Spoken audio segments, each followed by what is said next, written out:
Hey, what's up guys, Sir Emanon here, and welcome to another video. So this one is going to be a little bit different from the Becoming a Master Duelist series that I have been doing on the channel recently, but this is just going to be a rated match overview of a deck that I have been playing that you guys have been requesting for quite a lot recently, and that is Tri-Brigade Lunalight. Now, I've actually grinded with this deck a little bit off stream last night, and if you guys do want to go ahead and follow me on Twitch, by the way, I will leave that link at twitch.tv/SirEmanon down in the description box below for you guys if you want to follow me over there. I would love to have you. Been streaming almost every night. But anyways, yeah, this deck's been a ton of fun to play, a lot better than I initially gave it credit for, and there's a lot of cool, unique synergies of this deck. So I do want to give it kind of a proper deck profile rather than just kind of a short overview and a short kind of like brief explanation of what the deck does, which is what I normally do in the Becoming a Master Duel series. So yeah, that is going to be coming tomorrow. But if you guys do have a vested interest and want to see more replays of this deck, definitely do let me know down in the comments. And also, if this video reaches, say, 100 likes in the next couple of hours here, I can go ahead and actually release a second video today with another cool replay from Rated that I played yesterday, which was really like super fun. This deck's just a lot of fun. But yeah, this match right here is actually up against Invoked Shaddoll, and it's the match that I got into Plat 1 with, so you guys already know that we won. But I mean, come on now, we don't want to lose with our inaugural match with this deck here. But I think this one's kind of just a good demonstration of what the deck is designed to do, just in a vacuum, even if there's not a ton of interaction. So we lose the die roll, they go first. They're going to go ahead and activate El Shaddoll Fusion, to which we chain Max C. So they're going to send away a Beast and a Dragon here to summon a copy of El Shaddoll Winda. Now you guys probably know, but Winda's a hard card for this deck to deal with. It's pretty tough, but the Tri engine actually kind of helps fix that, whereas the Lunalight engine doesn't have a lot of ways to play into it. But the Tri package lets you get into double Dragon Lords, which is a great way to go ahead and just out this card. You guys know that with Tri-Brigade Lurlusk as well, one of the most common interactions. So they're going to get a Beast trigger, and I believe they draw into a copy of Alistair. So they didn't want to normal summon it, because you're going to see that they have it next turn, because they're going to use it to try and buff their Winda. But yeah, I guess they didn't want to play it into their Winda since they didn't have a way to make Hcabe without, obviously just being able to special summon a bunch. And I guess they don't play like Kaliga or anything. So they actually just pass turn to us. We draw Imperm off the Maxi, which is critical because that makes our breaking the board process a lot easier here. But yeah, we draw into another copy of Foolish Goods for turn. So I'm just trying to check for Ash Blossom here before I commit. I don't want to like Imperm and then find out that I can't actually play and then like just lose because of that. So yeah, we're going to go ahead and Perfume to pitch a Nerval, which is a great pitch, by the way. We haven't had access to Chick Tiger, but Nerval being pitched off of the Perfume there lets us just get into our plays pretty much for free here in terms of Tri-Brigades. So we're going to Nerval to search out Karis here. Then we're going to Imperm the Winda so we don't have to deal with it anymore. And then we're going to go ahead and Tenki. Now, one of the cool things in this deck is that normally, if you use Tenki as a consistency piece to get into your Lunalight engine, that's pretty normal, right? But say, like, if you hard open, like, Chick Tiger or Chick Perfume, you can actually go into Brotherhood of the Fire Fist Tiger King turn 1, and then you can go and set Tenki to grab Fractal to go into your Tri-Brigade engine that way. That's a very common play, and is one of my favorites, and is one of the things that actually bridges these two engines together. Because like I was having difficulty kind of like discovering what brings these two engines truly together in comparison to something like Tri-Brigade Lurlusk, right? But yeah, I think this kind of fits the bill pretty nicely. So we're gonna normal summon out Kaleido Chick, we're gonna send Yellow Martin, we're gonna scale the Tiger, and we use Tiger's effect, and we're gonna use that to bring back the Yellow Martin.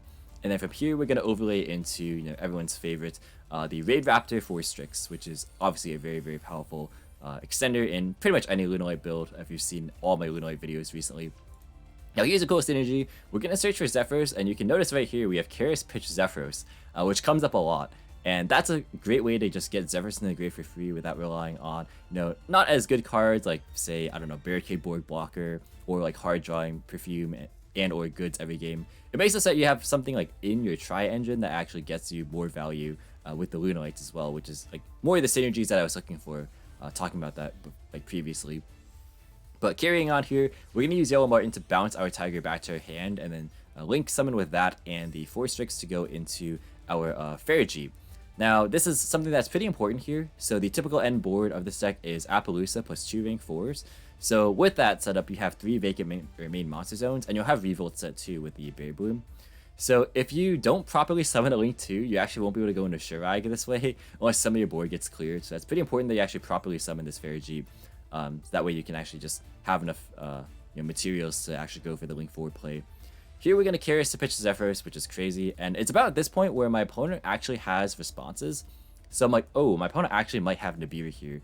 So I need to be a little bit cautious. So I play this in a little bit of a weird way where instead of going for the OTK like I was initially going to do, I pivot here and I just try and set up and or break the board while playing around Nibiru at the same time. So right away I actually go for the Curious effect. I luckily don't have to go for Bear Bloom since we hard drew the Revolt. So in case the game goes out long, we have the Revolt established. And so I go for double Dragon Lords right here. And the reason I do that is that if my opponent has Nibiru, I can just chain the DDL to go and bounce their window so they don't get El Shaddoll Fusion back to their hand. Because like if they activate El Shaddoll Fusion, that means their Shaddoll count is probably pretty high. So I'm kind of assuming that they have a lot of Shaddolls in their hand, which is why they didn't set anything or like do anything. And so yeah, I also want to make sure that I could get into Appaloosa ASAP. So that's why I kind of pivot here. So we're going to go and activate Tiger to bring back another Collider Chick right here. And then we're going to go and send a copy of Emerald Bird. And then we're going to just go and at our earliest convenience, earliest possibility, into a copy of Appaloosa. So now I'm feeling pretty insulated, so I don't have anything to fear too much. We're going to go ahead and use Farid to draw Maxi, another copy, which is pretty crazy. One of the best things about Farid is just drawing hand traps, and that is one of the best ones. We're going to go ahead and Zephyros to bounce Tiger. We're going to Tiger to bring back another level 4 body. And we're actually out of Lunalight material now. Like, we can't really use Tiger anymore, but that's fine. We have a rank 4 play. So we're actually going to go and make one of the best cards against Shaddolls, which is, of course, the Abyss Dweller. So yeah, I don't want to use my DDL to bounce the window if I don't have to, just because like sending away Tenki is pretty free, and I don't want to like get rid of too much board presence. So I go for Dweller instead. It's like the best rank 4 I can make anyways. And so we're going to use that in the battle phase and then attack with Appaloosa into the window. They're going to go and activate Alistair, but unfortunately for them, they didn't do it in damage step. I think it's just one of those auto-sim things where they didn't know exactly which part of the battle phase it was. So that gives us a window to go and bounce with, bounce with the DDL here. So yeah, the whole point aside of wanting to keep that Tenki around was kind of moot because we had our hand forced to us anyways. And to be fair, this actually doesn't end up mattering. Like, even though we would have lost our Appaloosa, she actually did not make a big difference in this game. So we're going to go ahead and attack for some damage, set our copy of the Revolt, and then pass. So we're going to go ahead and dwell them in the draw phase here. And they are going to go ahead and activate Magicalized Fusion, which is a pretty cool tech. We're going to chain Max C to that. But I assume this is for, like, if they go into Verity Anaconda, they can just send this and then go back into the Shaddoll package. But I suppose they just hard drew it here.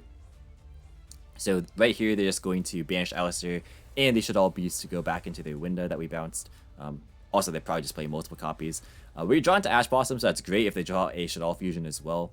And they're going to go ahead and try and attack us. We just DDL bounce, and that is going to be the game. So we had Revolt for whatever sets they had, and we were able to just clean up the game from there.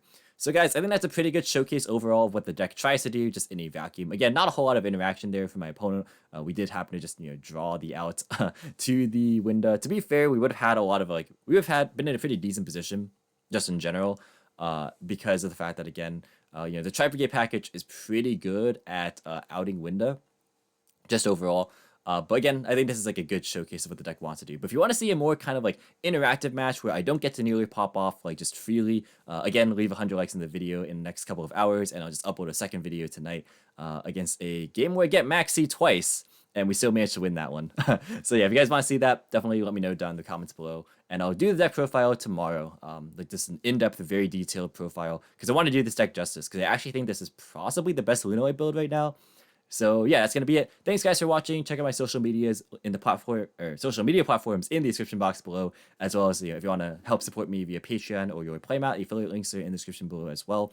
And until next time, I'll catch you in the next video. See you guys.